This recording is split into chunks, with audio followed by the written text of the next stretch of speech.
नमस्कार साथियों, आप सबका पुनः स्वागत है श्रद्धा एस्ट्रो ज्योतिष में। तो आज हम लोग डिस्कस करने वाले हैं कुंडली का व्यय भाव, कुंडली का 12वां भाव। बड़ा कठिन हो जाता है इसको अच्छे से इसका आकलन करना।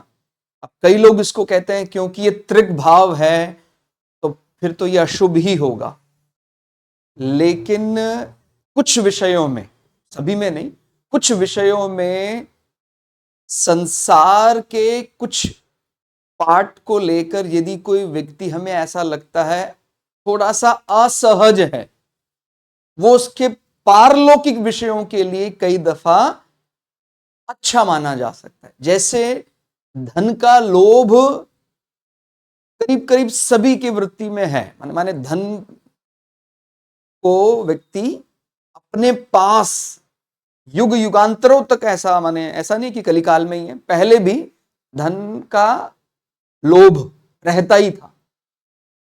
जो लाभ भाव है उसकी अति लोभ बन जाती है। भाई केवल धन आना चाहिए, उस धन का खर्चा या उस धन का, हम इस प्रकार से समझे, सांसारिक दृष्टि से धन को संजोकर रखना अच्छा माना जाएगा। और उस धन को कहीं माने खर्च करना, भाई मेरे बैंक अकाउंट में जो मैंने एक मेंटेन किया हुआ है नंबर, वो तो घट ही रहा है ना।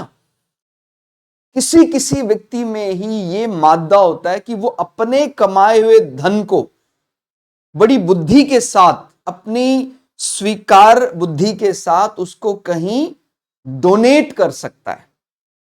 इसके दो पक्ष समझने हैं।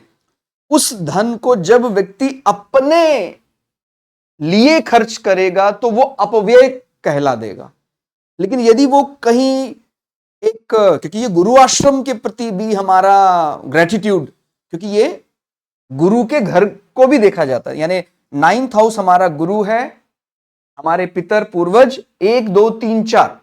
तो जो इस प्रकार का पूर्वजों के प्रति कोई ऐसा हमारा, कोई हमने व्यवस्था करवाई है, कोई हमने ऐसा कोई ऐसा हॉस्पिटल चैरिटी की है जो मैंने, वो भी 12वें भाव का बल है। अभी आप समझ रहे हैं, जब व्यक्ति अपनी दृष्टि से 12वें भाव को देखेगा, अपने लिए, केवल अपने लिए किए जाने वाला 12वें भाव का बल खराब माना जाएगा। क्योंकि वो, आप जानते हैं, केवल अपने लिए जीने वाला व्यक्ति, उसका लोक परलोक में कल्याण नहीं हो सकता है। लेकिन जब ये जो 12वां भाव है, हमारा किए जाने वाला खर्च एक प्रकार का चैरिटी डोनेशन बन जाता है, तो वो फिर अपव्यय नहीं, वो एक समाज में एक प्रकार का दान कहलाता है, जो हमारे आने वाले, जो हमारा आने वाला लौकिक जीवन भी और पारलौकिक जीवन को भी अच्छा करता है। इसको आप समझ रहे हैं। जब हम बात करेंगे शुभ प्रभावों की, 12वें भाव में कोई बृहस्पति जैसा प्रभाव है, हमारा धर्म भाव भी बली है। क्योंकि मैंने बताया ना, धर्म भाव के बली होने पर वो स्वच्छता से, स्वेच्छा से उस धन को धर्म विषयों में, गुरु के लिए कोई मंदिर निर्माण में, कोई चैरिटेबल हॉस्पिटल में लगाता है। लेकिन यही कहीं जब 12वें भाव का संबंध केवल लग्न लग्नेश बनता है, तो वो अपने लिए खर्च करना ज्यादा उचित समझता है। ठीक हो गया। तो ये अंतर आप समझ पा रहे हैं, कब 12वां भाव हमारे लिए अपव्यय कहलाएगा और कब ये एक प्रकार का दान पुण्य कहलाएगा। ठीक हो गया।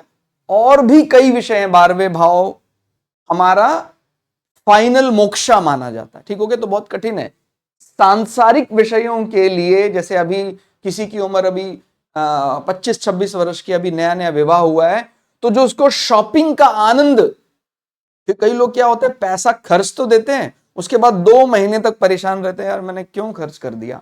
तो माने मैं ये नहीं कह रहा हूं कि खर्चा अपने ऊपर उस उम्र में करना, बहुत ज्यादा करना ठीक है, लेकिन उसका भी एक आनंद है कि भाई पैसा लगाने के बाद फिर ज्यादा विचार नहीं करना है। हमने पैसा लगाने से पहले अच्छे से विचार किया कि भाई ये खरीदना चाहिए कि नहीं खरीदना चाहिए। अब विचार कर लिया, खरीद लिया, तो जो ये वाला बल अपने को प्राप्त होता है कि भाई खर्चा हमने कर दिया है, उसके लिए हम ज्यादा टेंशन नहीं लेते हैं, क्योंकि ये हमारी निद्रा भाव भी माना जाता है। तो जो लोग ऐसे हैं जो कमाए हुए धन से कोई चीज खरीद कर फिर महीनों टेंशन रहती है, जिसको उसकी नींद उड़ जाती है, ठीक हो गया, क्योंकि ये शैया सुख भी है हमारा। 12वां भाव सोने का सुख माना जाता है। और यदि यहां थोड़े शांत स्वभाव के प्लैनेट बैठे हैं, उनका वो स्वामी होकर बैठा है, तो फिर हमारा जो शयन है वो बहुत बढ़िया रहता है। और यहां अगर बहिर्मुखी कुछ स्वभाव के बहिर्मुखी हैं, या दोनों चीजें देखनी है, तात्कालिक माने जो बैठे हुए ग्रह हैं और उस भाव का स्वामी। मैंने ये बात कई बार समझाई है, फेल और पास का निर्णय उस भाव का स्वामी ही करेगा। लेकिन यदि कोई ग्रह वहां पर उच्च का होकर या नीच का होकर बैठा है, माने एग्जॉल्टेड या डेबिलिटेटेड होकर बैठा है, तो फिर वो पासिंग मार्क्स लाने में भी, अगर वो डेबिलिटेटेड है तो पासिंग मार्क्स लाने में भी समस्या उत्पन्न कर सकता है, चाहे मालिक बली भी क्यों ना हो। और इसी प्रकार से यदि उच्च का ग्रह बैठा है तो चाहे मालिक कमजोरी क्यों ना हो, वो पासिंग मार्क्स दिला देगा। ठीक हो गया। तो ये त्वरित प्रभाव जिसको बोलते हैं, फर्स्ट पहला 12वें भाव में बैठे ग्रह, त्वरित प्रभाव यानी इंस्टेंटेनियस इंपैक्ट। और उसका जो लैंडलॉर्ड है, माने उस 12वें भाव का जो मालिक है, ऑफिशियली तो जमीनी कागजात इसी के नाम पर है। ठीक हो गया। तो अगर 12वें भाव में कोई ऐसा माने कोई ऐसा कठिन कॉम्बिनेशन बनता है तो उसको जेल यात्रा भी करनी पड़ती है। और इसको ध्यान रखना है, हम जब अपने अपने लोगों के बीच रहते हैं तो उनसे हमारा अलगाव, सांसारिक दृष्टि से कई जगह ये अलगाव बुरा है, लेकिन यदि वो हमारे साधना के लिए काम आ जाता है, जैसे गुरु केतु कॉम्बिनेशन से जब अलगाव होता है तो वो अलगाव हमें मुक्ति प्रदान करने वाला होता है। लेकिन यदि कुछ ऐसा टफ कॉम्बिनेशन बन रहा है, 12वें भाव में मंगल राहु का कठिन कॉम्बिनेशन बन रहा है, तो वो फिर परिवार से जबरन अलग करने जैसा हो जाता है। ठीक हो गया। आप ये बात समझ रहे हैं, केतु जब अलग करेगा तो अंतर्मुखी होकर अलग हो जाएगा व्यक्ति, अंतर्मुखी यानी अपने साधना में जा रहे हैं। राहु जब 12वें भाव में अगर नेगेटिव होकर अलग करवाएगा तो, और वो भी अगर अनफेवरेबल राशि में, ये भी ध्यान समझना है, राहु यदि 12वें भाव में उसकी जो फेवरेबल राशियां हैं जिनमें वो प्राय अच्छे माने जाते हैं, वो सेपरेट नहीं कराएगा, या उस राहु का जो डिपॉजिटर बली है तो वो कोई ऐसा झगड़े से सेपरेट नहीं कराएगा। लेकिन हमें यह बात समझनी है कि यदि राहु अनफेवरेबल मूड में है, मंगल राहु कॉम्बिनेशन बन रहा है, तो फिर वो एक कहीं जैसे हमारा कोई लिटिगेशन हैंडल चल रहा था, उसमें हमारी पराजय हो गई और हमें फिर दंड का माने दंड झेलना पड़ा, इस प्रकार का जिसको जेल यात्रा बोलते हैं, तो वो 12वें भाव से देखा जाता है। ठीक हो गया। तो विरह, घर वालों की विरह या हमारा अपने लोगों से दूर, इस प्रकार की जो भावना है वो भी 12वें भाव से समझनी है, फाइनल मोक्षा भाव माना जाता है। तो जो इस प्रकार की चीजें हैं, अच्छा है तो ये वॉलेंट माने मन से चैरिटी, ठीक है यार मैं खूब मैंने कमा लिया अपने भर का। कई लोगों का धन बल ज्यादा होने के बाद भी ये भावना नहीं आती है, कमा चाहे कितना ले, उसको कभी भी बात करो तो वो बोलेगा मुझे कमी है, मतलब 12वें भाव में प्रॉब्लम है। और कई ऐसा है कि वो संतोषजनक है कमाई, लेकिन वो जब भी कुछ ऐसा, चाहे वो अपने लिए भी कुछ ऐसा ही, अपने लिए भी चाहे कुछ ऐसा जरूरी कामों में खर्च करना है तो ज्यादा विचार नहीं करता है। और डोनेशंस के प्रति, दान के प्रति, गुरु आश्रम के प्रति जो उसका भाव है बड़ा समर्पित रहता है 12वें भाव के बल के कारण। ठीक, आपको ये बात समझ में, यदि तो अंतर आप कर पाएंगे, 12वें भाव में एग्जॉल्टेड वीनस, 12वें भाव में एग्जॉल्टेड जुपिटर, अंतर कर पाएंगे ना। शुक्र भी एक गुरु है, हम इसको बिल्कुल मानते हैं, लेकिन शुक्र हम राजसिक स्वभाव मानते हैं। ठीक हो गया। राजसिक जैसे सत्व रज तम, तो जो पूरी तरह सत्व प्रभाव है वो एक चैरिटी पार्ट को ज्यादा बल देगा। जो राजसिक बल है वो अपनी इच्छा पूर्ति को ज्यादा बल देगा। ठीक हो गया। तो जो 12वें भाव का उच्च शुक्र है वो अपने लिए धन लगाने पर, और अपने लिए धन लगाने को हम कुछ हद तक बुरा नहीं माने, जो राजसिक विचारधारा आप समझते हैं तमस से तो अच्छा ही है रजस, ठीक हो गया। लेकिन जब इस राजसिक विचारधारा में तमस शामिल हो जाता है, माने कुछ ऐसा राहु का बल इसमें आ गया, तो अब वो दूसरे को खींच कर भी, दूसरे का छीन कर भी अपने ऊपर व्यय करने चाहेगा। वो खर्चा कर रहा है, बढ़िया उसको मिल भी रहा है, एक्सॉल्टेड प्लैनेट 12वें भाव में राजसिक प्लैनेट बैठा हुआ है, लेकिन उस पर तामसिक प्रभाव है, तो फिर वो अपने ऊपर खर्च करते करते दूसरे का हिस्सा खींचकर भी अपने ऊपर लगा लेता है। मुझे अच्छा भाइयों में बंटवारा हुआ, मुझे अच्छा बल मिल गया, मैं अपने ऊपर लगा रहा हूं, लेकिन मैं अपने भाई के अंश, उस अपने भाई की अंश पर भी मैं नजर जमाए बैठा हूं, और मुझे बल मिलेगा, मैं उसका छीनने की प्रवृत्ति रखता हूं। यदि 12वें भाव में तमस प्रभाव आने लग जाता है, तो केवल तमस प्रभाव से वो बली है, तो फिर उसको आनंद आता है जब तक वो दूसरे का धन या बल या जमीन जायदाद ले नहीं लेता है और अपने ऊपर ना लगाए, तो उसको आनंद नहीं आता। तो इसलिए तमस प्रभाव 12वें भाव को केवल अपने ऊपर धन लगाने की प्रवृत्ति दूसरों को कष्ट देकर भी वो हावी कर देता है। इसलिए जो डिपार्चर ऑफ सोल है, हमारा अंतिम लक्ष्य, जो हमारा कमिटमेंट था कि भाई हम धर्म का पालन करेंगे ताकि हमें मुक्ति मिल जाए, तो जो वास्तविक लक्ष्य हम सबका है उसको पूरा करने की ताकत तो किसके पास है? 12वें भाव के पास ही है ना। भाई आपने किसी छोटे बच्चों को पूछा अभी क्या क्या लक्ष्य है आपका, कहता जी मुझे ना इस बार जो अभी मेला आएगा उसमें मुझे एक छोटा एक खिलौना लेना है, मुझे एक रिमोट वाली कार लेनी, वो उसका लक्ष्य तब तक था। बड़ा हो गया, कहता मुझे अपनी क्लास में फर्स्ट आना है, फिर मुझे एमबीबीएस करना है, फिर मुझे इंजीनियरिंग करना है, मुझे क्लास टॉप करना है। ऐसे करते करते करते उसके लक्ष्य बदलते जा रहे। नौकरी मिल गई उसको, विवाह उसका हो गया, धन अच्छा कमा लिया, अभी वो 80 बरस का, अभी पूछा अभी लक्ष्य क्या है, कहता अभी मुझे भय लग रहा है, मुझे डर लग रहा है, क्योंकि मैंने अपने डिपार्चर ऑफ सोल की तैयारी ही नहीं की है। मैंने आत्मा के, जो मुझे शुरू में बताया गया था, शुरू में सब लोग कहते थे धर्म का पालन करना है किस लिए, ताकि मुक्ति मिले, अभी वो केवल अर्थ और कामना पूर्ति तक रह गया, मैंने ध्यान ही नहीं दिया। माने जो सैटेलाइट को लॉन्च किया जा रहा है, सैटेलाइट की लॉन्चिंग जो है, उसके जो बाहर का शरीर जो है, माने ये शरीर के जरिए ही हम आत्मा को मुक्त कर सकते हैं। तो शरीर को एक उचित नियम से चलाएंगे तो फिर वो मुक्त हो जाएगा, माने वो लॉन्च हो जाएगा, उसके बाद शरीर का कोई लेना देना नहीं। आप जानते हैं जब सैटेलाइट लॉन्च हो जाता है उसके बाद जो उसका व्हीकल है, लॉन्च व्हीकल जिसको बोलते हैं, जो बाहरी आवरण है वो उससे अलग हो जाता है, और केवल जो उसका सैटेलाइट जो वास्तविक है वो अपनी जगह पर स्थापित हो जाता है। कुछ ऐसे ही हमारे शरीर के साथ। तो ये भी जरूरी है कि उस लॉन्च व्हीकल में सारा फ्यूल अच्छे से चेक किया जाए, उसमें देखा जाए कि हाँ उसमें हाइड्रोजन इंजन कैसा है, उसमें ऑक्सीजन ठीक से है, बढ़िया काम कर रहा है नहीं कर रहा है, क्रायोजेनिक उसका कैसा है, टेम्परेचर बढ़िया नहीं है। लेकिन हम भूल रहे हैं, लक्ष्य हमारा सैटेलाइट को स्थापित करना था, ना कि उस लॉन्च व्हीकल को मेंटेन करके रखना जिंदगी भर। ऐसे ही हमारा शरीर हमें मिला है ताकि उस सोल को पहचान सके, परमात्मा, आत्मा को परमात्मा में मिला सके। और जब केवल शरीर ही एकमात्र लक्ष्य रह जाता है तो फिर वो डर लगता है। 80-85 साल की उम्र हो गई है, 12वां भाव बाधित है, तो फिर जैसे जैसे उम्र बढ़ेगी, 11वां भाव बहुत बली था, कहता अब बहुत बढ़िया कमाया मैंने, अभी जब 80 साल की उम्र हुई अब पूछा हाँ जी अब कैसा है, कहता जो तय किया सांसारिक दृष्टि से वो पाया, लेकिन अब क्या, ऐसा लग रहा है जैसे बहुत बड़ा गैप है, मुझे डर लग रहा है, मरना भी पड़ेगा क्या अब? कहता भाई मरना तो पड़ेगा, ठीक हो गया, चाहे आप 100 साल उम्र हो चाहे 125 साल, लेकिन मरना तो पड़ेगा। तो क्या उसके लिए कुछ किया? 12वें भाव फाइनल मोक्षा के लिए कुछ किया?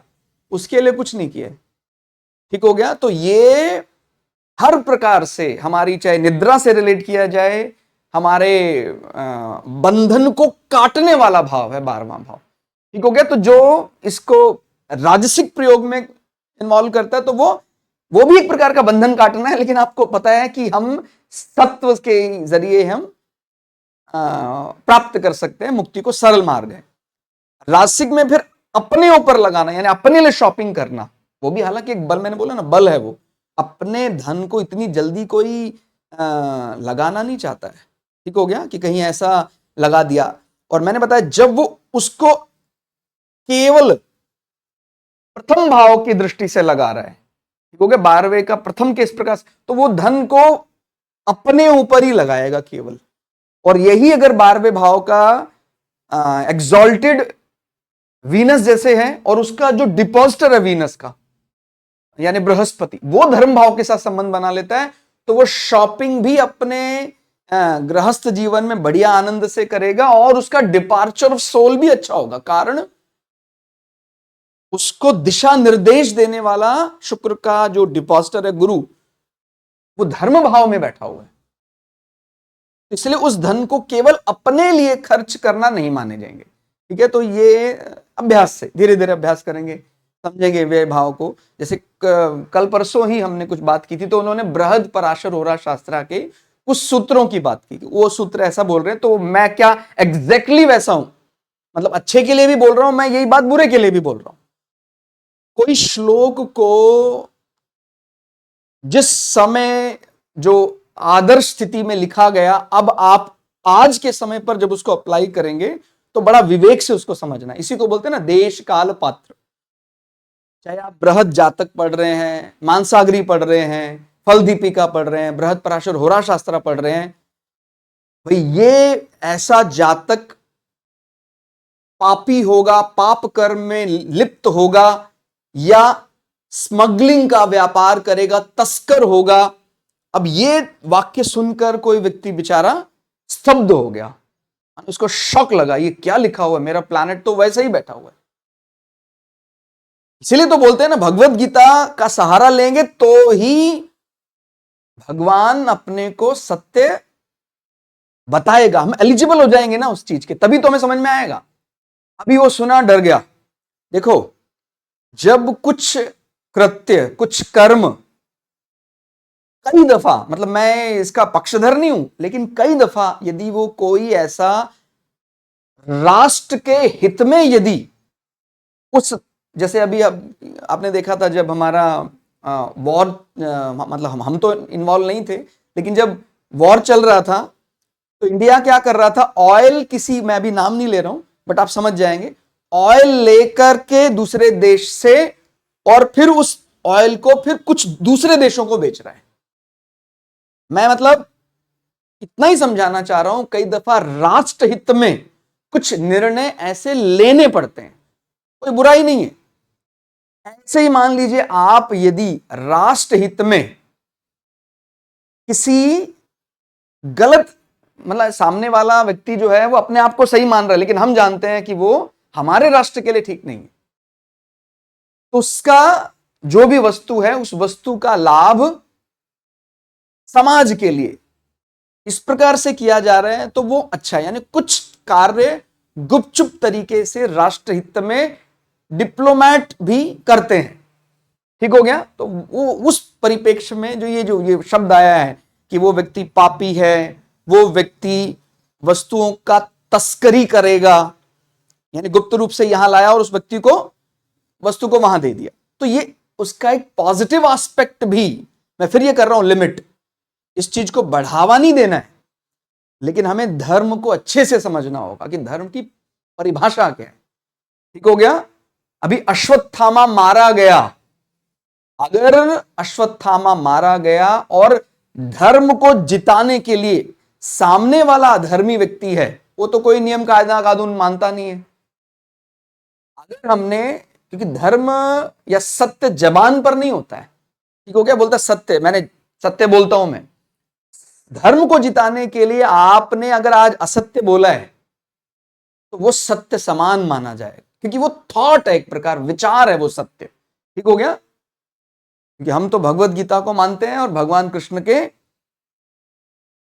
जो पद चिन्ह है उनका अनुसरण करते हैं, तो जब भगवान कृष्ण की उसमें अनुशंसा रही कि हां इस प्रकार से धर्म की जय के लिए किया जा सकता है, तो हमें फिर अच्छे से समझना होगा कि क्या वो जो पाप ग्रह है उस बल को मैं किसी तरह पॉजिटिवली इस्तेमाल कर रहा हूं, ठीक हो गया। इसी प्रकार से कोई बहुत ज्यादा अच्छा फलित आपने पढ़ लिया कि भाई ये तो राजा होगा, ठीक हो गया। अब वो राजा है, किस स्तर का राजा है, वो भी हम धीरे धीरे अभ्यास से, और मैंने बोला ना इसको जानने का यही एकमात्र लक्ष्य है। इसको चालाक बुद्धि से नहीं जाना जा सकता, इसको साधना समझकर। ज्योतिष कोई डिग्री सर्टिफिकेशन का विषय, ठीक है, सर्टिफाइड है, वो अलग अलग यूनिवर्सिटी से कई पास है, उसके बावजूद भी वो जरूरी नहीं है वो श्लोक अर्थ उनको दे दे। साधना कर रहे हैं, गुरुओं का आशीर्वाद मिल रहा है, तो वो श्लोक बार बार पढ़ेंगे, उसका अर्थ कुछ और ही समझ में आएगा। तो मैं आपको केवल इतना बोलना चाह रहा हूं, ये थोड़ा टफ होता है व्यय शब्द को समझना। तो जब हम हमारे मन में एक प्रकार का कि कोई बात नहीं ले जाओ, क्योंकि एक दिन हमें ये करना पड़ेगा, मैंने बहुत बढ़िया घर बनाया, घर में बढ़िया बढ़िया वस्तुएं लगाई, संग्रह किया, फिर उसको बीच बीच में ये रियलाइज करने लग जाते हैं। माने अगर 12वें भाव का बल पॉजिटिव है, सात्विक है, तो उसको बीच बीच में खुद ही एहसास हो जाता है कि ये मैंने अच्छा घर बनाया है, लेकिन मुझे एक दिन ये घर को त्यागना पड़ेगा, मुझे एक दिन अपने बच्चों को, अपनी भार्या को त्यागना ही पड़ेगा, मेरा जो स्टेटस है। तो जब इस प्रकार की प्रैक्टिस वो कर रहा है पॉजिटिवली, तो 12वें भाव का बल उसके लिए बहुत बढ़िया है। लेकिन ये छोड़ने के लिए जो तैयार नहीं है, ठीक हो गया, मैंने बोला ना छोड़ने के लिए भी बल होना चाहिए, और अगर वो सत्व प्रभाव में है तो फिर तो कहना ही क्या, ठीक है। तो अभी हम आपको माने 12वें भाव से क्या क्या देखा जा सकता है वो थोड़ा और क्लियर हो गया होगा। ये हमारा यहाँ बैक बाइटिंग भी है, कोई दूसरा मेरे बारे में जो विचार रखता है वो 12वें भाव से समझना है। मैं यदि अपने बारे कुछ गलत विचार बाहर माने कुछ है, मैं कुछ और प्रकट कुछ और करता हूं, तो फिर 8वें भाव की कहीं कमजोरी है। और 12वां भाव है दूसरे मेरे बारे क्या विचार रखते हैं, वो बैक बाइटिंग 12वें भाव से देखा जाता है, ठीक हो गया। तो यदि 12वां भाव बढ़िया है, निद्रा अच्छी आएगी, दूसरा क्या कह रहा है उसका कोई विचार ही नहीं करता। कई लोग इस विषय पर बहुत विचार करते हैं, यार ये क्या कह रहा होगा मेरे, अरे छोड़ो ना, आनंद लो आप। ऐसे किसी के बोलने से कि आपका अहित हो जाए, ऐसे थोड़ी अहित हो जाता है। अगर आप धर्म में अडिग हैं, धर्म पर चलने वाले हैं, तो ऐसे तो बहुत बहुत अधर्मी लोग मिलेंगे आपको, जो आपको बोलेंगे कि हाँ देख तेरे साथ बुरा हो जाएगा। उनके कारण अपनी निद्रा, माने उसके कारण भयभीत नहीं होना है। हाँ, आपने यदि किसी का हक मारा है, फिर तो आपका 12वां भाव वो निश्चित रूप से आपकी निद्रा जानी ही जानी, ठीक हो गया। इसलिए इस चीज का बड़ा ध्यान रखना है। इसीलिए हम इस चीज की प्रैक्टिस करते हैं कि क्या मैं जो मुझे प्रिय है उसका कुछ अंश में डोनेट भी कर सकता हूं। क्या मैं मेरे बच्चों को, मुझे बहुत प्रिय हैं, मैं उनको माने पहले तो ये प्रैक्टिस में ही था कि भाई बच्चों को गुरुकुल भेजा जाता था, तो वो एक प्रैक्टिस हो जाती थी, गुरु आश्रम। अभी भी क्या मैं अपने बच्चों को छुट्टियों में ही चाहे, क्या मैं उनको कुछ दिन के लिए ऐसी जगह रख सकता हूं जहां उनका विकास हो, सर्वांगीण विकास हो। तो ऐसा जब हम करते हैं तो हमारा जो ये मोह है, पुत्र मोह, पुत्री मोह, इसको हम कहीं ना कहीं, माने ये जो हम हमारा अपना वस्तुओं के प्रति जो लगाव है, इस लगाव को हम यदि कम बीच बीच में करेंगे तो 12वां भाव डिपार्चर ऑफ सोल के लिए बहुत बढ़िया होगा, ठीक हो रहा है, अभी समझ में आ रहा है। तो बैक बाइटिंग है ये, और जेल यात्रा कन्वर्ट कर देता है, हमारे अपनों से विरह करा देता है ऋणात्मक रूप से यदि वो इंस्पायर है, और वो उसी व्यक्ति के लिए है जो तमस से उस भाव का एग्जीक्यूशन करवा रहा है, ठीक हो गया भाई। आपने यदि किसी का धन लेकर उस धन को अपने ऊपर लगाने का विचार बनाया है, फिर तो आपको जेल यात्रा का भय होना ही चाहिए, ठीक हो गया। हाँ, आप अपने धन से अपना हित कर रहे हैं, अपने ऊपर लगा रहे हैं, और उस धन को दूसरे के लिए भी, कि अगर तुझे भी कुछ मैं सक्षम यदि हूं, मैं तेरी मदद कर सकता हूं, उसको फिर इस भाव से डरने की जरूरत नहीं है। अंश मात्र भी कई बार ऐसा हो जाता है, कुछ अंश मात्र, जैसे प्रत्यंतर दशा में 15 दिन का, 20 दिन का थोड़ा बेड समय आया, उस समय हमें भयंकर भय उत्पन्न हो गया हॉस्पिटल का या जेल का, ठीक हो गया, मतलब ऐसा लगा जैसे हो जाएगा, बट हम बच गए ईश्वर के आशीर्वाद से। ठीक हो गया। तो इसलिए हम केवल 10 दिन, 15 दिन या 1 महीने के उस डर को लग्न कुंडली में इस प्रकार से एक बड़ा इंप्रेशन नहीं मानेंगे कि बहुत बड़ा प्रभाव था। हाँ, लेकिन यदि किसी के चार्ट में परमानेंट ही तामसिक ग्रहों का प्रभाव है 12वें भाव में, तो ये जो छीन कर खाने वाली प्रवृत्ति, दूसरे का छीन कर खाने वाली प्रवृत्ति, उस प्रवृत्ति के कारण उसका हमेशा ही भय बना रहेगा कि मैंने दूसरों का हक मारा है, मुझे भी एक दिन या तो अस्पताल में मुझे एडमिट होना पड़ेगा, मुझे हो सकता है जेल यात्रा भी करनी पड़े। तो ये सब चीजें कहां से देखी जाती हैं? व्यय भाव से। और यही हमारा डिपार्चर ऑफ सोल है। आप इस चीज को शायद जोड़ पा रहे होंगे। मेरे लोगों के प्रति जो मेरा अटैचमेंट है, यदि उसमें मुझे डिटैचमेंट भी फील होने लग जाता है कभी कभी एक सात्विक रूप में, ये मेरी संतानें हैं, इनका पालन पोषण करना मेरा कर्तव्य है, लेकिन एक समय के बाद इनको अपना जीवन खुद चुनना है। तो जब ये वाली भावनाएं लगातार रहती हैं, तो मुझे लगता है कि वो 12वें भाव का बहुत ही धनात्मक, बहुत ही पॉजिटिव इस्तेमाल कर पा रहे हैं। और ये मेरा बच्चा है, जिंदगी भर वो मेरे अधीन रहेगा, मैं जब तक मर नहीं जाता हूं वो मेरी आज्ञा का पालन करेगा, मतलब मेरा मेरा मेरा मेरा मेरा। तो आपका तो 12वां भाव वो करप्ट है ही, इसीलिए वो हमारा कर्तव्य है, अधिकार नहीं है भाई। मेरा संतान जो है वो मेरा कर्तव्य है, उसका पालन पोषण करना। और यदि हमारा बल अच्छा है संतान भाव का, तो हमें उसका लाभ मिलेगा। लेकिन तू मेरे अधीन है, तू मेरा अधिकार है, मेरे जिंदगी भर मेरा पालन पोषण कर, इस प्रकार से यदि वृत्ति हो जाती है, तो ये माता पिता की दृष्टि से, अगर मैं पिता की दृष्टि से अपने बालक को इस प्रकार से देखता हूं, तो ये मेरी दृष्टि ठीक नहीं है। अब वो अपने मन से क्या करता है वो ठीक है। तो आपको समझ में आ रहा है? अभी हम अपने कर्तव्यों की बात कर रहे हैं। जैसे बार बार कई व्यूअर्स कहते हैं कि सर सीधा बता दो, वो जो 2-4 लाइनें हैं ना, सीधा नहीं समझ में आएगा। आप लोग यदि हमारे चैनल में ये सीधे सूत्र को समझने आए हैं, तो आप शायद गलत आए हैं।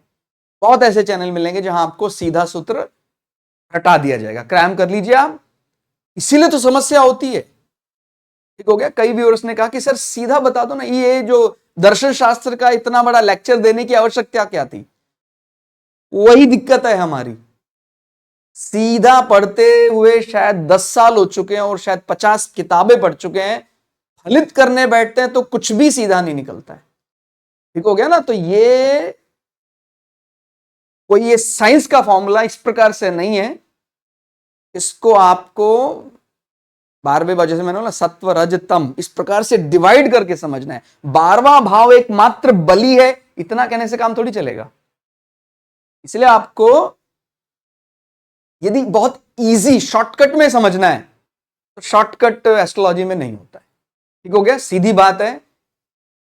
कुछ विषयों के हम बिल्कुल माने फ्लो कर सीधे लिखते हैं, लेकिन मैं फिर क्लियर कर रहा हूं कि वो केवल उस चीज को थोड़ा सा इंटरेस्टिंग बनाने के लिए है। लेकिन यदि आपको सच में ज्योतिष सीखना है, तो आपको दर्शन शास्त्र साधना की दृष्टि से अच्छे से समझना पड़ेगा।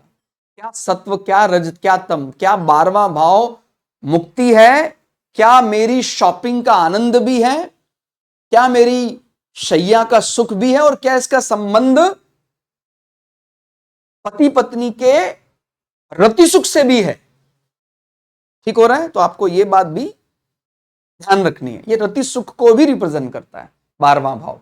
पति पत्नी में यदि आपस में बेडरूम का प्लेजर नहीं है, तो भी उसमें कहीं ना कहीं 12वां भाव इन्वॉल्व होता है।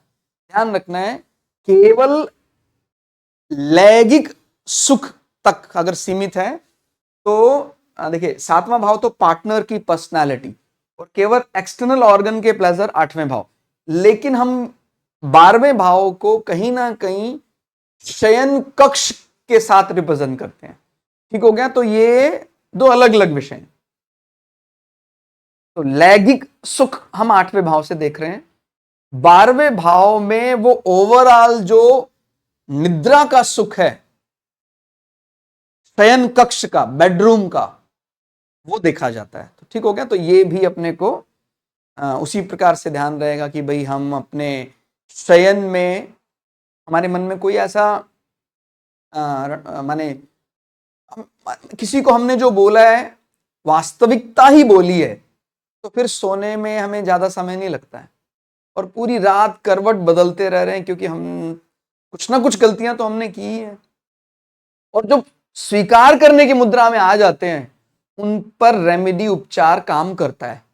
और जो ये माने जो दंभ, अहंकार, गलत किए फिर भी नहीं, मैंने एक दो हमारे व्यूअर्स के साथ बात हुई तो पहले मैंने बोला कि आपका ये भाव कुछ मुझे दूषित लग रहा है, समस्या है क्या? तो उन्होंने इस बात को स्वीकार नहीं किया। फिर मुझे लगा फिर तो चार्ट ही गलत हो सकता है, तब जाकर उन्होंने इस बात को स्वीकार किया। तो अगर इस प्रकार के कोई दम रखता है, उसको तो फिर उसका तो पनिशमेंट टाइम ज्यादा हो जाएगा।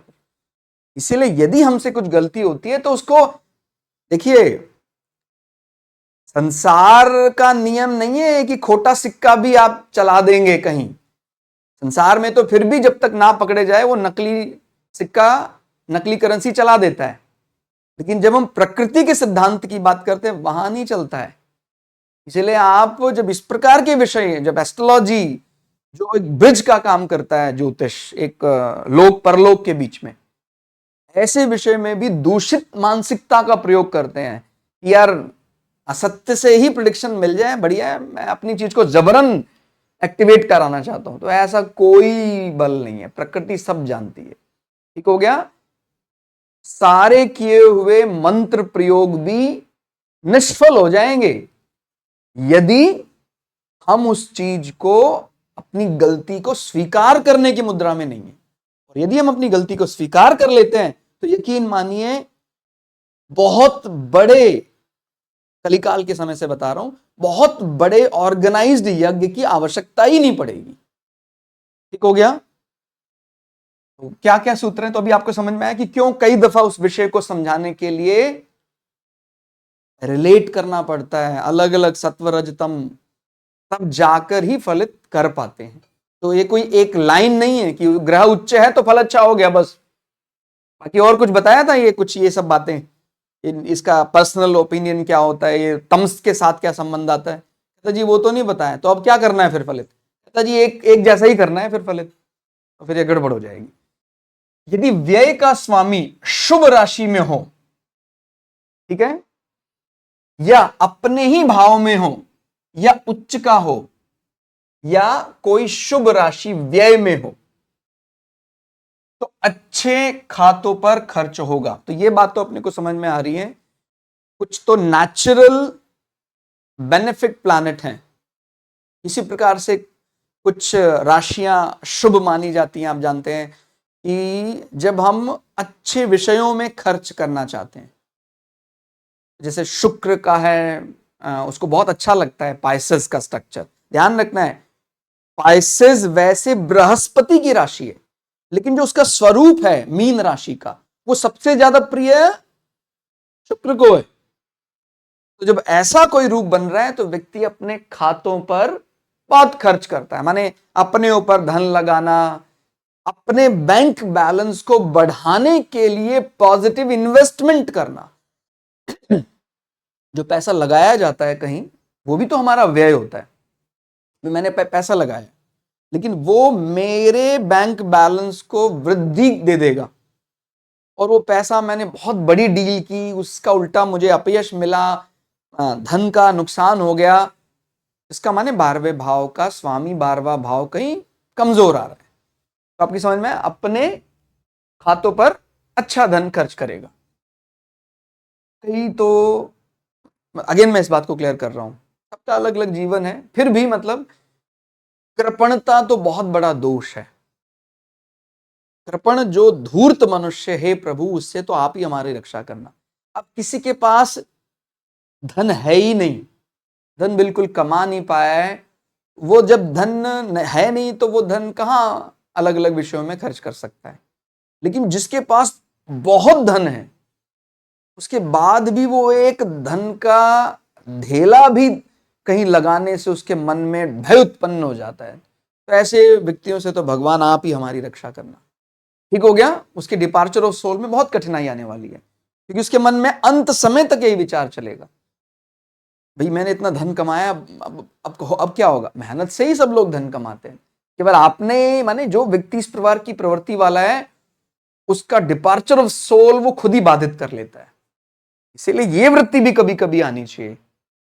मैं ये इसका मतलब ये अर्थ नहीं कि आप पैसे का अपव्यय करें, लेकिन कहीं जब पॉजिटिव पार्ट जब आता है पैसा लगाने का, उस प्रवृत्ति को भी हमें कभी कभी जाहिर करना चाहिए। कई व्यक्ति होते हैं, वो लगता है कि वो बहुत ज्यादा कृपण है, अपने लिए वो ज्यादा व्यय नहीं करते हैं। भाई हो सकता है वही ड्रेस, उनके पास 2 ही ड्रेस है, वो हमने उनको पिछले 3 महीने से ऑब्जर्व किया, वही 2 ड्रेस है उनके पास, वही पुराना स्कूटर वो लेकर आते हैं, करोड़पति हैं, अरबपति हैं वो। लेकिन जब कभी कुछ समाज सेवा की बात आती है, बहुत बढ़िया प्रकार से भोजन भंडारा वो करते हैं, तो इसको हम क्या बोलेंगे, अपने लिए थोड़ी अपव्यय कर रहे हैं वो, लेकिन जब समाज के लिए बात आती है तत्पर हो जाते। तो ऐसे व्यक्तियों का तो डिपार्चर ऑफ सोल आसान है। तो ये सत्व है। रज में भी अपने को कोई इतनी ज्यादा समस्या नहीं है, क्योंकि रज का जो राजसिक चीजें हैं वहां पर दूसरे को सामान्यतः नुकसान पहुंचाने की बात नहीं आती है। अपने ऊपर धन व्यय किया जा रहा है, लेकिन वो चाहता है कि नहीं, दूसरे को नहीं, अपना जो हमने कमाया है वही धन अपने लगाया जाए। लेकिन जब इसमें तमस आ जाता है और पूर्ण तमस आ जाता है, तो दूसरे का छीन कर अपने ऊपर लगाने वाली विचारधारा आ जाती है, वो कठिन है। तो ये आपको समझ में आया। यदि चंद्र व्यय का स्वामी हो, उच्च राशि का हो, माने अगर यहां कर्क राशि पड़ जाती है, तो आप समझ रहे हैं यहां 2 3 4, तो चंद्रमा अभी कहां आ गया, व्यय का स्वामी होकर उच्च कर्म भाव में आ गया, या अपनी राशि नवमांश में हो। ठीक हो गया, उच्च राशि का हो चंद्रमा, या अपनी राशि या नवमांश में हो, या लाभ धर्म पुत्र भाव में हो, तो व्यक्ति सुंदर घर और बिस्तरों का मालिक होगा और बेहद सुगंधित वस्तुओं और सुखों से संपन्न होगा। भाई एक तो चंद्रमा आप ये समझ रहे हैं, चंद्रमा सामान्यतः जब भी अपने, भाई वैसे चंद्रमा का किसी के साथ कोई दुश्मनी नहीं है, फिर भी अपने घर के प्रति तो उसकी बाइसिंग है ही है। कर्क राशि, हॉस्पिटैलिटी, केयरिंग नेचर। और जब चंद्रमा के उच्च राशि की बात आएगी तो और 2 और कदम आगे चला जाएगा, माने वृषभ, टॉरस, कौटुंबिक, धन बल, वस्तु बल, भोजन बल, क्योंकि ज़ोडिएक में जहां जो राशि पड़ रही है उस चीज को भी इंक्लूड करना पड़ेगा। तो जब चंद्रमा बली होकर, एक्सॉल्टेड होकर वो वृषभ राशि में बैठा हुआ है 12वें भाव का स्वामी होकर, तो वस्तु बल तो मिलना ही मिलना है उसको भोजन का बल, संपन्नता। एक गैजेट की जरूरत है, उसके पास 2 गैजेट है, एक गैजेट खरीदना तो उसके पास धन बल है, 2 गैजेट खरीद लिए, तो ये तो उसको मिलेगा ही मिलेगा। वैसे भी मतलब आप एक जनरल आइडिया लगा सकते हैं, यदि किसी के चार्ट में वृषभ राशि बली है, तो जो gadgets, collection, accumulation of wealth है, ये स्ट्रॉन्ग कहा जा सकता है।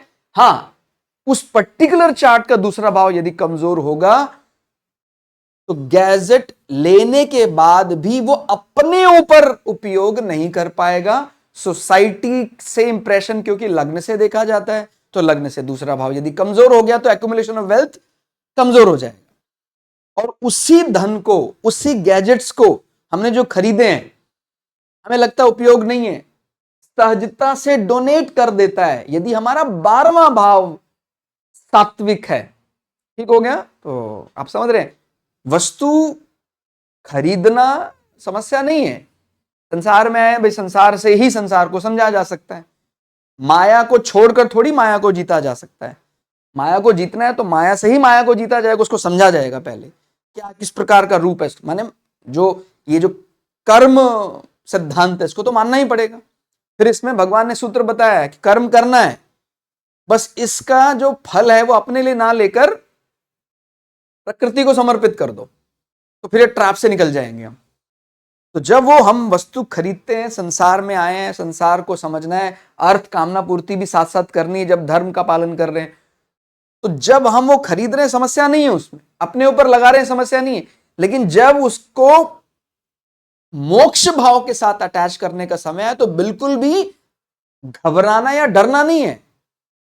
बिल्कुल हमने अपने लिए बिल का उसका उपयोग किया, अब सामने वाले को भी यदि हम कोई इस प्रकार की चैरिटी कर रहे हैं तो उसको बड़े हृदय से स्वीकार करना है। ये आपको समझ में आया कि जो चंद्रमा का जो बल है ये क्यों व्यक्ति को सुखों से संपन्न करवा देता है यदि वो 12वें भाव का स्वामी होकर आता है।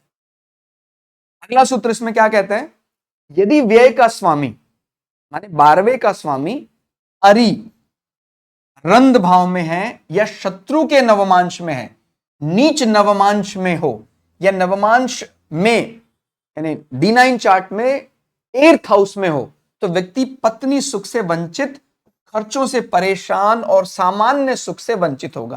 ध्यान से समझना इस चीज को।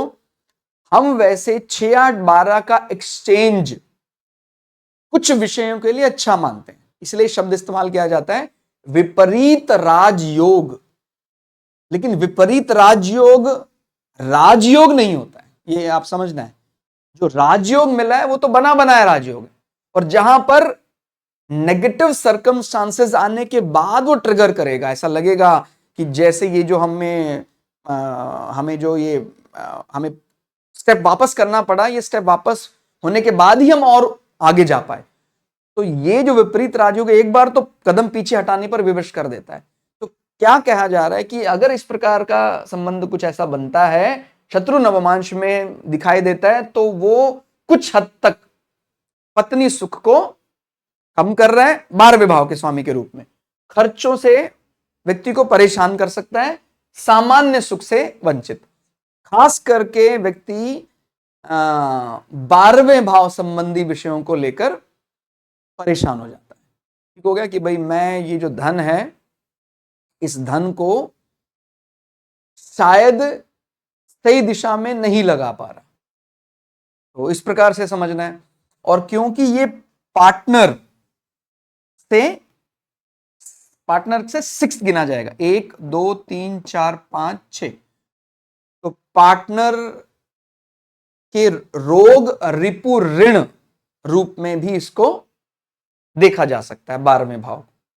तो फिर पार्टनर के संबंध में एक प्रकार से रिपु जैसा भाव, और पार्टनर ने कहीं पैसा लगाया उससे ऋण संबंधी समस्याएं हो सकती हैं। ठीक हो गया। अगेन इसमें विवेक का इस्तेमाल करना है। जैसे मैंने शुरुआत में बताया कि एक जो सूत्र आपको मिला है कहीं, उस सूत्र का जितना आप अभ्यास करेंगे तब आपको ईश्वर उसका सही फल दे देगा। और आपको लगता है कि नहीं, ये जैसे मैंने बोर्ड एग्जामिनेशन पास किया था वैसे ही मैं ये एस्ट्रोलॉजी का एग्जामिनेशन पास कर लेता हूं, बिल्कुल पास करना चाहिए, करना ही है, लेकिन ये मात्र एग्जामिनेशन पास करना नहीं, ये केवल 5th हाउस का बल नहीं है एस्ट्रोलॉजी, इसमें 4th हाउस का भी बल मैं तो समझता हूं ज्यादा लगता है। 4th house is educational ability, वास्तविकता। 5वां भाव सांसारिक दृष्टि से वो सर्टिफाइड है। ठीक है, तो कुछ विषयों में आप जानते हैं हमारा जो चाहे वो सर्टिफाइड ना हो, वो बल, वो दैवीय बल, देवताओं का आशीर्वाद, गुरुओं का आशीर्वाद ज्योतिष जैसे शास्त्र में ज्यादा चाहिए। यदि राहु मंगल शनि और सूर्य के साथ, आप समझ रहे हैं, एक विरोध जैसा लॉबी बन रही है, तो जातक की वृद्धावस्था कठिन होती है। ठीक हो गया। तो उसका जो मैंने बोला ना, डिपार्चर ऑफ सोल के लिए गुरु केतु कॉम्बिनेशन जैसे प्लैनेट अच्छे हैं, लेकिन अगर राहु मंगल है, शनि और सूर्य के साथ वह भाव में है, तो फिर थोड़ा सा वृद्धावस्था कठिन होती है। यदि व्यय में कोई शुभ ग्रह है जबकि उसका स्वामी उच्च है, ठीक हो गया, व्यय में कोई शुभ ग्रह है और 12वें भाव का स्वामी जो है वो उच्च है या उसके साथ युति है, यानी जो 12वें भाव का स्वामी जहां बैठा है वो एक उच्च के ग्रह के साथ बैठा है, या किसी शुभ से दृष्टि प्राप्त है, या 12वें भाव का स्वामी कई दफा वो नवमेश होकर केंद्र स्थान में बैठा हुआ है। जैसे मान लीजिए ज़ोडिएक मेष लग्न काल पुरुष की कुंडली के 12वें भाव के रूप में बृहस्पति उच्च का होकर ग्रह स्थान में बैठा है, तो बढ़िया ही माना जाएगा फिर वो। ठीक हो गया। और 7, 8, 9 सुपरवाइज भी कर रहा है, बहुत बढ़िया, अपना घर भी है। और जब घर संबंधी, आश्रम संबंधी, चैरिटी की बात आएगी, बिल्कुल नहीं चूकेंगे। यानी ऐसे लोग अपनी वृद्धावस्था में कहीं ना कहीं निर्माण कार्य में अच्छा पैसा खर्च करेंगे। भगवान ने उनको तो अच्छा घर दिया ही है, बृहस्पति उच्च का चतुर्थ भाव में बैठा हुआ है, उनके घर में आप बैठ जाइए, माने जिसका ये चार्ट है, अभी जब तक वो माता पिता के घर में रह रहा है, जात तक तो माता पिता के घर से जो भवन सुख है वो देखा जाएगा। लेकिन जब जातक का अपना भवन बन गया है, तब हम चतुर्थ भाव के भाव बल को समझेंगे कि किस प्रकार का वो उच्च का बृहस्पति कैसा भवन सुख दे रहा है उसको। तो यहां से वो 8वें भाव में भी पंचम दृष्टि लगाएंगे बृहस्पति महाराज, और 12वें भाव में। तो जो उनका मेडिटेशन पार्ट है, उनका जो एक्सटर्नल ऑर्गन प्लेजर है, उसको भी पूरा तरह सात्विक दिशा देकर रखेंगे। ठीक हो गया। तो ऐसा व्यक्ति अपने बारे में कोई गलत कमिटमेंट, कोई गलत जानकारी भी नहीं देता है, और समाज भी उसके बारे में कोई बैक बाइटिंग नहीं करता है। खास करके इस केस में जो हमने बताया, बृहस्पति का तीनों हाउसेज में कंट्रोल आ गया, अभी तीनों मोक्षा हाउसेज में, क्या कमाल का कॉम्बिनेशन है। ठीक हो गया। तो व्यक्ति की वृद्धावस्था, पेपर पास हो गया ना भाई। हमने मतलब, मैं ये नहीं कह रहा हूं कि डिपार्चर ऑफ सोल वृद्धावस्था में ही होता है, वो तो ईश्वर ने जितना तय किया हुआ है। हो सकता है अभी बचपन है मेरा, हो सकता है बचपन में ही ईश्वर कह कि अभी आओ, या मेरा जवानी है उसमें भगवान कह सकते हैं, प्रौढ़ अवस्था होगी या भगवान कहेगा अभी हो गया आपका। लेकिन हमने माना एक जो माइंड सेटअप हमारा थम रूल ही तो ये कहता है कि वृद्धावस्था नजदीक जा रही है, अभी धीरे धीरे हम डिपार्चर ऑफ सोल, अभी मतलब शरीर छोड़कर आत्मा दूसरे लोक की तैयारी कर रही है। तो वो वाला दिन जो उस प्रकार से कहा गया है, यानी वृद्धावस्था के दिन अच्छे हैं, तो माने कि जो हमारी तैयारी हमने मोक्षा के लिए की है, हमारा फाइनल जो पेपर हम देने वाले हैं मोक्षा के लिए, वो बढ़िया जाने वाला है। कई लोगों को फाइनल पेपर, ठीक हो गया, माने जीवन के अलग अलग पड़ाव में दे देते हैं। तो इसलिए हमें हमेशा सरप्राइज टेस्ट के लिए तैयार रहना चाहिए। जैसे अगर मैं अपने बारे बात करूं, यदि मैं कोई वाहन चला रहा हूं, तो मुझे ये ठीक है, भगवान ने जो भी काम दिया है, अपने बच्चों को लेकर जा रहे हैं आप, अपने परिवार के साथ जा रहे हैं, लेकिन ये एक भी विचार मेरे दिमाग में रहता है। मतलब मैं ये नहीं कह रहा आप मुझे फॉलो करें, लेकिन जितना मैंने सीखा है अपने गुरुओं से, जितना मैंने शास्त्र से सीखा है, कि वो फाइनल एग्जामिनेशन है, कभी भी सरप्राइज टेस्ट हो सकता है। तो अगर कभी ऐसा जा रहे हैं तो पूरी कर्तव्य परायणता से वो रिस्पॉन्सिबिलिटी निभा रहे हैं।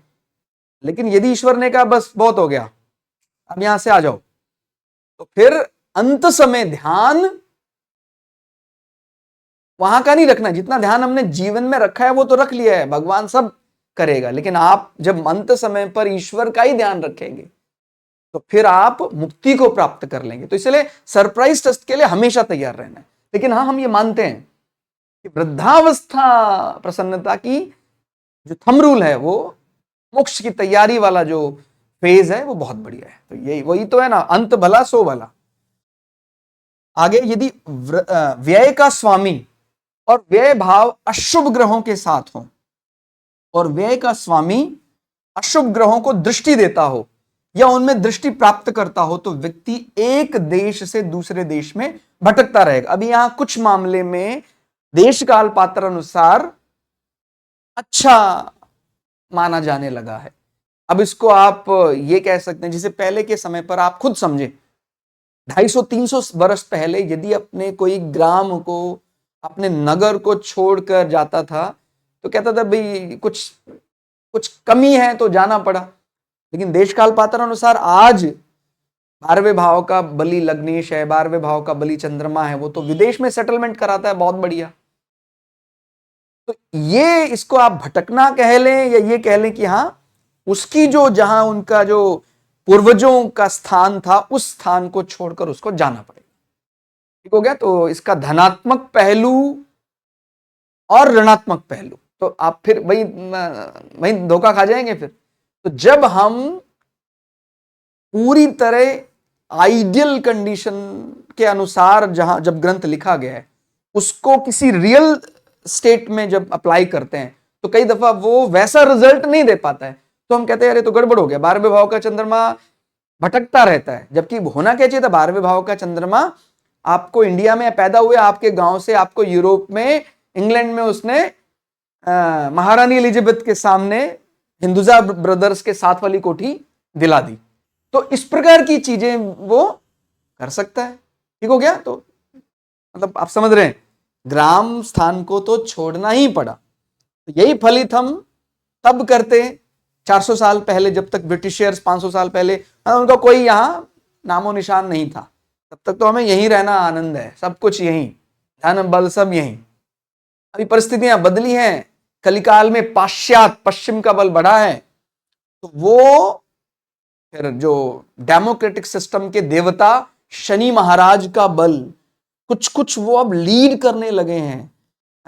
सन का जो सिस्टम है, एक प्रकार का जो राजतंत्र सिस्टम है, उसको प्रजातंत्र सिस्टम ने कहीं ना कहीं कैप्चर कर लिया है, उसका बल ज्यादा आ गया है और हमें उसको एक्सेप्ट करना है, क्योंकि ये बल किसने दिया है? माने परमात्मा की इच्छा ना हो तो क्या इंसान ऐसा कर सकता है? क्या नहीं कर सकता है। इसीलिए परमात्मा की इच्छा में ही हम धर्म करेंगे पूरा, और हमारे मन में भी हमें पता है कि धर्म तो क्या कहता है, लेकिन ईश्वर ने देश काल पात्र अनुसार जिस भी परिस्थिति में डाला है उसको हम स्वीकार करेंगे। ठीक हो गया? तो यदि व्यय का स्वामी और व्यय भाव शुभ के साथ हो और व्यय का स्वामी शुभ को दृष्टि देता हो या उससे दृष्टि प्राप्त करता हो, ध्यान रखना है, व्यय का स्वामी शुभ को दृष्टि देता हो। ठीक हो गया? दृष्टियों का बड़ा प्रभाव पड़ता है, मैंने पुरानी वीडियो में सिखाया भी था। कुछ क्लासेस ऐसी होती हैं, क्योंकि हम देखिए इन जनरल कई दफा हम तैयार करते हैं कोई विषय, तो आप केवल ये ना समझिएगा कि यहां पर आपको लिखा है 12वें भाव का फल, तो 12वां भाव ही मिलेगा। जो ज्योतिष सीखना चाहते हैं उनके लिए तो सारी वीडियो ही अपने आप में कंप्लीट है।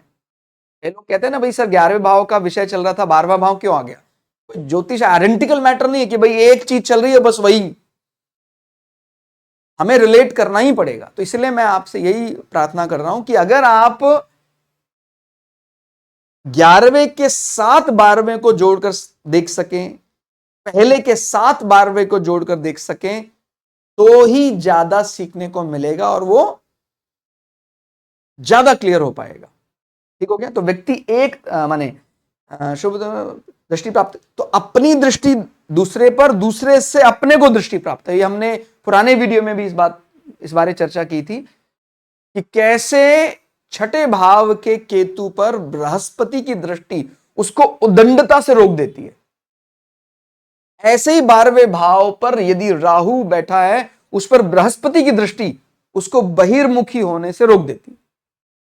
देखो भाई, आपको ये एक्सट्रोवर्ट नेचर तो ठीक है थोड़ा, मतलब जैसे अगर हम final moksha departure of soul के लिए कोई बढ़िया स्थान बना रहे हैं, उसको थोड़ा सा सुंदर बनाने का प्रयास कर रहे हैं, लेकिन हमारा मकसद वही है कि नहीं, मुझे मुक्ति के लिए एक सुंदर स्थान चाहिए, तो यदि जो बहिर्मुखी नेचर राहु पर बृहस्पति की दृष्टि है, तो फिर वो उस दिखावे को, उस जैसे मैंने बोला ना, अपनी मुक्ति की तैयारी कर रहा है, बढ़िया पेंट वगैरह करा के वो एक किसी हिल स्टेशन में उसने बहुत बढ़िया अपना एक स्थान बनाया है, विला बनाया है, कोई ऐसा, वो समस्या नहीं। तो यानी वो जो राहु के बल को बृहस्पति ने केवल दृष्टि बल से एडजस्ट कर दिया कि देख शरारत नहीं करनी है, ठीक से रहे, ठीक से काम कर। तो अगर कोई बुरा किसी अच्छे पर दृष्टि डालता है तो फिर उसका भी प्रभाव अच्छा या बुरा करता। तो ये समझना है कि दृष्टि प्राप्त करता हो तो व्यक्ति अपने देश में सफल हो जाए। व्यय का स्वामी और व्यय भाव शुभ के साथ हो और व्यय का स्वामी शुभ को दृष्टि देता हो या उससे दृष्टि प्राप्त करता हो तो व्यक्ति अपने ही देश में सफल हो जाएगा। ठीक हो गया। अब कई दफा ऐसा भी हो जाता है कि एक सूत्र क्या कह रहा है, अपने देश में सफल है, दूसरा कह रहा है वो विदेश में सफल है। तो अभी क्या बोलेंगे? तो वो व्यक्ति, जैसे मैंने अभी एक बात बताई थी कि वो व्यक्ति माने अपने देश में सफल कहला रहा है और वो विदेश में भी सफल कहला रहा है। क्लियर हो गया? तो ऐसा भी है, कई ऐसे धनाढ्य परिवार हैं जो इंडिया से ही निकले, भारत से ही निकले और यूरोप या अमेरिका में जाके वेल सेटल्ड है। तो जहां वो रह रहे हैं वहां भी उनकी बहुत ख्याति है, और जहां उनका ओरिजिन है भारत में, कोई उनका ग्राम, कोई शहर से जहां वो निकले वहां भी उनकी बहुत ख्याति है।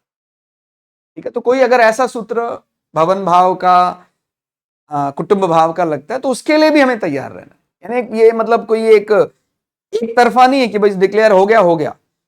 यहां भी यश हो सकता है और विदेश में भी हमारा यश हो सकता है, दोनों एक साथ भी हो सकते हैं। यदि व्यय पर शनि या मंगल आदि का कब्जा हो और किसी शुभ ग्रह से दृष्टि ना मिल रही हो तो धन क्रूर कर्मों में लगता है। जैसे मैंने बोला ना, वो जो अकेला यदि शुक्र है 12वें भाव का, तो फिर वो शॉपिंग के लिए ज्यादा वो विचार नहीं करता। अगर फेवरेबल राशि में बढ़िया मूड में बैठा हुआ है, अगर वो अनफेवरेबल राशि में भी बैठा हुआ है तो इंस्टेंटेनियस इंपैक्ट तो शुक्र का ही मैटर है ना। वो तो पैसा खर्च कर देगा, बाद फिर रिजल्टेंट किसी और के प्लान, माने जैसे मीन राशि में शुक्र एग्जॉल्टेड होता है और कन्या राशि में शुक्र डेबिलिटेटेड हो जाता है। तो शुक्र यदि 6 नंबर होकर नीच का आता है तो हम जानते हैं कि कुछ विषयों के लिए 6, 8, 12 में नीच के ग्रह अच्छे माने जाते हैं। वो धन खर्च करने में कोताही नहीं करेगा, लेकिन वो ये विचार जरूर करेगा बाद में, यार गलत तो नहीं खर्च कर दिया, इतना खर्चा ठीक नहीं है। तो ये जो उसने शुक्र संबंधी जो कारकत्व है उनको कम करने का प्रयास किया, क्योंकि शुक्र डेबिलिटेटेड हो गया, लेकिन शुक्र एग्जीक्यूट तो 12वें भाव से ही कर रहा है। तो आपको ये बात समझ में आई? सैड होकर भी एग्जीक्यूशन उस प्लैनेट को मिला है। ये आप शायद समझ पा रहे हो कि नीच का ग्रह, डेबिलिटेटेड प्लैनेट भी यदि अपने फेवरेट हाउस में बैठ जाता है, यानी उसके संबंधित, तो काम तो वो करेगा ही। उसको क्या बोल सकते हैं भाई, शॉपिंग का आनंद तात्कालिक दृष्टि से इंस्टेंटेनियस इंपैक्ट के रूप में तो लेगा ही, वो अलग बात है। वो सैड है उस शॉपिंग को करने के बाद, अभी वो ऐसा लगा दिया उसने, उसके बाद कहता है यार गलत तो नहीं है। और यदि बुद्ध हमारा साथ में ही बैठ जाए तो नीच भंग हो गया। तो क्या होगा, वो विचार जरूर कर सकता है यार ऐसा, क्या गलत तो नहीं हो गया, लेकिन उसके धन बल में कभी कमी नहीं आएगी, तो जो व्यय है वो अपव्यय में कन्वर्ट हो नहीं सकता। ठीक हो गया ना? नीच भंग का यही मतलब होता है कि थोड़ा सैड जरूर होना शुरू हुआ था प्लैनेट उस प्लान ऑफ एक्शन के कारण, लेकिन उस सैडनेस को जो प्लैनेट जिसने उसका नीच भंग कराया रिकवर कर लिया, खत्म कर दिया, सैडनेस को, उदासी को खत्म कर दिया। ठीक हो गया? तो ये भी समझना। और कुछ हद तक ये आप जानते हैं, जब भी हम भक्ति विषय को जोड़ते हैं तो भक्ति विषय में कुछ नीच के ग्रह, डेबिलिटेटेड प्लैनेट कुछ हद तक व्यक्ति को ज्यादा विनम्र बनाते हैं, और भक्ति तो विनम्रता का विषय है। यहां तो बहुत ज्यादा अहंकार चलता नहीं है। अहंकार का माने स्वाभिमान जब बहुत बढ़ जाता है वो भी अहंकार का रूप ले लेता है। तो जो एग्जॉल्टेड प्लैनेट है वो बड़े स्वाभिमानी होते हैं, पर्याप्त बल रखते हैं। और जब वो प्लैनेट, खास करके भक्ति विषय की मैं बात बता रहा हूं, ठीक हो गया, ऑफिस में डेबिलिटेटेड होने का कोई मतलब नहीं है, लेकिन हां आपके कोई इस प्रकार के मुक्ति विषय हैं, यहां पर वो संबंध समझ में आता है। और खासकर मैंने कई बार बताया कि मेरा अपना पर्सनल ओपिनियन ये है कि यदि एग्जॉल्टेड वीनस को कोई दबाए ना, तो कई दफा जो उसका रति सुख है वो चरम पर ले जाना चाहता है, चरम पर ले जाना चाहेगा तो फिर गड़बड़ भी हो सकती है। इसलिए उसको एक अंकुश लगाने वाला प्लैनेट उस पर होना चाहिए, उच्च के शुक्र पर, रति सुख के लिए खास करके। ठीक है? तो अभी समझ में आया कि अगर शनि मंगल का कब्जा हो तो वो क्रूर कर्मों में लगता है। धन जो उसने कमाया है वो उसी प्रकार से खर्च भी होगा। मंगल का जो पैसा खर्च करने का तरीका है वो थोड़ा सा स्ट्रिक्ट वे में है। शुक्र है वो बहुत लगाओ यार, खर्च करो पैसा, एक चीज चाहिए दो खरीदो ना, ये शुक्र का नजरिया। शनि इस मामले में बहुत ध्यान रखता है, पाई पाई का ध्यान रखता है, उनको एक अच्छा सर्वेंट माना जाता है शनि को। तो बढ़िया, माने अगर आपको क्या बोलते हैं आप उसको, किफायती, सबका अपना अपना फायदा है, अगर आपको किफायती शॉपिंग करनी है कि भाई कम पैसे में ज्यादा सामान वाला, इस प्रकार का जो माइंड सेटअप होता है कि नहीं चुन चुन कर, नहीं ये जिस आप महंगा दे रहे हैं ये वही, तो ये इस मामले में एक्सपर्ट प्लैनेट सैटर्न, शनि महाराज। लेकिन जब आ गया पसंद तो आ गया, ले लिया, हो सकता है दो भी ले ली, ऐसा लग रहा है कि वो शायद हमारे बजट में फिट भी नहीं हो रहा है, फिर भी ले लिया, उच्च का शुक्र ऐसा धन खर्च कराता है। तो ये क्रूर कर्म में भी लगा सकता है यदि उस पर मैलेफिक इंपैक्ट हो और हमें छूट मिल जाती है यदि वो धनात्मक, जैसे अगर मान लीजिए लग्नेश होकर वो आ रहा है, फिर थोड़ी वो गलत करने वाला है। तो सबसे ज्यादा शुभ ग्रह है वो, जैसे मान लीजिए 10, 11, और फिर शनि महाराज यहां बैठे हैं, फिर चाहे इस पर कोई नेगेटिव इंपैक्ट भी आ रहा है, मंगल भी बैठ गए साथ में, क्योंकि मंगल एग्जॉल्टेड हो जाएगा मकर राशि में, तो फिर वो हम उसको ऐसा नहीं कहेंगे कि वो क्रूर कर्मों में लगता है। लेकिन उसका जो गुरु आश्रम में एक शांति वाला पार्ट था वो कहीं ना कहीं नदारद हो जाता है। अगर वो गुरु आश्रम में जाएगा भी, तभी भी वो गुरु आश्रम में वो जो शांत मुद्रा, इस प्रकार की चीजें यदि एक्सपेक्ट करना चाह रहा था तो वो उसको नहीं मिल पाएंगी। ठीक हो गया। गुरु आश्रम में भी उसको एक अनावश्यक पराक्रम को जीतने की आवश्यकता महसूस होती रहेगी। अब फाइनल मोक्षा की जहां बात आती है तो उसमें तो आप जानते हैं एक्सपर्ट प्लैनेट माने जा सकते हैं, जुपिटर है, मरकरी भी अच्छा माना जा सकता है, चंद्रमा भी मन है, अच्छा माना जा सकता है। ठीक हो रहा है। शनि में भी, मैंने बोला शनि में भी बल है, लेकिन शनि को हम तामसिक ग्रह तो मानते ही हैं। फिर आते हैं, अगला सूत्र क्या कहता है, यदि लग्न का स्वामी व्यय में हो और व्यय का स्वामी शुक्र के साथ लग्न में हो तो धार्मिक आधार पर खर्च होगा। ठीक हो गया। तो व्यय, लग्न का स्वामी व्यय में हो और व्यय का स्वामी शुक्र के साथ लग्न में हो, इस प्रकार से व्यक्ति परिवर्तन का उसको लाभ मिल जाएगा, और उस में शुक्र जो शॉपिंग के एक्सपर्ट प्लैनेट है उसका भी अपने को फायदा मिल गया, तो वो पैसा खर्च करने में कोताही नहीं करेगा। और आप समझ रहे हैं, शुक्र साथ में आ गए हैं, वो भी नेचुरल बेनिफिट प्लैनेट माने जाते हैं, तो कहीं ना कहीं धार्मिक कृत्यों में, क्योंकि लग्नेश के साथ या लग्नेश के स्थान में आए हैं, धर्म के लिए, कर्तव्य परायणता के लिए वो पैसा खर्च करवाएंगे। तो आज के इस वीडियो में इतना ही। क्लास आपको कैसी लगी कमेंट करके जरूर बताइएगा। मिलते हैं अगली क्लास में, तब तक के लिए जय श्री भगु पराशरा, जय श्री शुक्राचार्य, नमस्कार।